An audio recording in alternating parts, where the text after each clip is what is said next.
আর এক নাস্তিক মঞ্চে দাঁড়াইয়ে চ্যালেঞ্জ করলো, আল্লাহ খোদা বলতে কিছু নেই।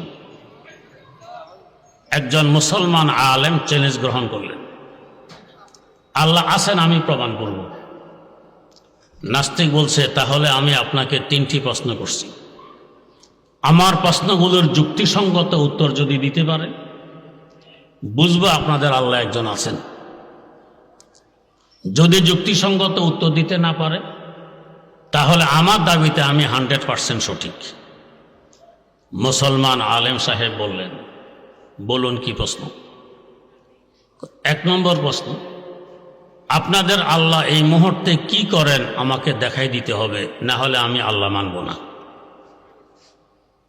2 নম্বর প্রশ্ন, আল্লাহ অনদেখা, দেখা যায় না, আমি অনদেখা কিছু মানি না, আল্লাহ মানাইতে হলে দেখাই দিতে হবে, তবেই মানব। 3 নম্বর প্রশ্ন, আপনাদের আল্লাহ নাকি অপরাধীদেরকে জাহান্নামে আগুনে পুড়ে শাস্তি দিবেন। জিন জাতি আগুনের সৃষ্টি, এই আগুনের সৃষ্টি জিনকে আগুনের জাহান্নামে ফেলে দিলে আগুনের সাথে আগুন মিশবে, শাস্তি হবে কেন? পানির সাথে পানি মিশলে কি শাস্তি হয়? বাতাসের সাথে বাতাস মিশলে কি শাস্তি হয়? আগুনের সাথে আগুন মিশলে শাস্তি হবে কেন?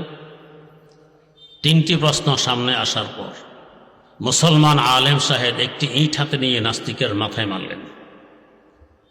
নাস্তিক বেচারা হাকিমের কাছে গিয়ে বিচার প্রার্থী হয়। অমুক মুসলমান আলেমের সাথে আমার অঙ্গীকার ছিল, আমি তাকে 3টি প্রশ্ন করব।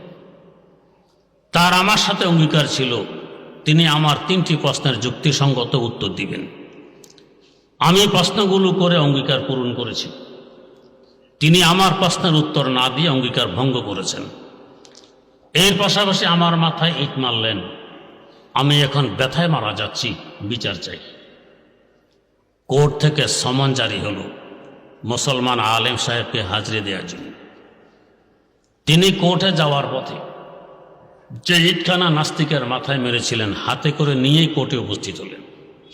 সাক্ষী মুক্তির প্রয়োজন নেই, ইট নিজেই সাক্ষী।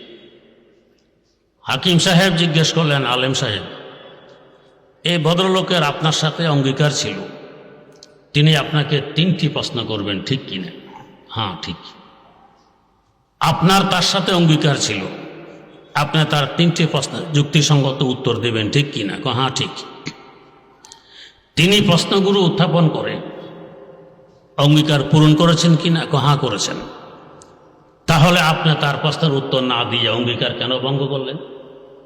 এর পাশাপাশি তার মাথায় ইট মারলেন, বেচারা এখন ব্যথায় মারা যাচ্ছে, কারণটা কি?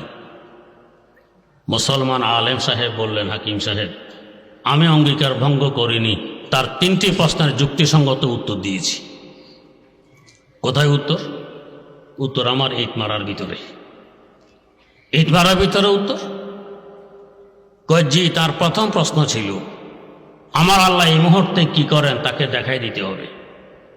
আমি দেখাই দিলাম, আমার আল্লাহ এই মুহূর্তে আমার মতো একজন মৌলবীর মাধ্যমে নাস্তিকের মাথায় ইট মারাইছেন, এটা দেখাই দিলাম, এই মুহূর্তে এই কাজটা করছেন। 2 নম্বর প্রশ্ন ছিল, আল্লাহ অনদেখা, তিনি অনদেখা কিছু মানেন না, আল্লাহ মানাইতে হলে দেখাই দিতে হবে। তিনি যে বলতেছেন তিনি ব্যথায় মারা যাচ্ছেন, ব্যথাও তো অনদেখা, আমরা তো ব্যথা দেখি ঠিকই। ব্যথা মানাইতে হলে দেখাই দিতে হবে, না হলে আমি মানি না তিনি ব্যথা পাচ্ছেন।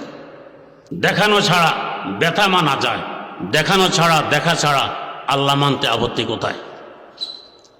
3 নম্বর প্রশ্ন, আগুনের জিন আগুনের জাহান্নামে গেলে আগুনের সাথে আগুন মিশবে, শাস্তি কেন হবে? এই ইটখানা মাটির তৈরি, নাস্তিকও মাটির সৃষ্টি। মাটির তৈরি ইট, মাটির সৃষ্টি নাস্তিকের মাথায় লাগলে মাটির সাথে মাটি মিশলো, ব্যথা হবে কেন? যদি মাটির তৈরি ইট, মাটির সৃষ্টি নাস্তিকের মাথায় লাগলে ব্যথা হয়, শাস্তি হয়, তো আগুনের সৃষ্টি জিন আগুনের তৈরি জাহান্নামে গেলেও শাস্তি হবে, ব্যথা হবে। তো মুসলমান আলেমের তো এগুলো যুক্তিতে ধরেছে, নাস্তিকে তো ধরেনি। সকল কাজ সকলের যুক্তিতে ধরে না।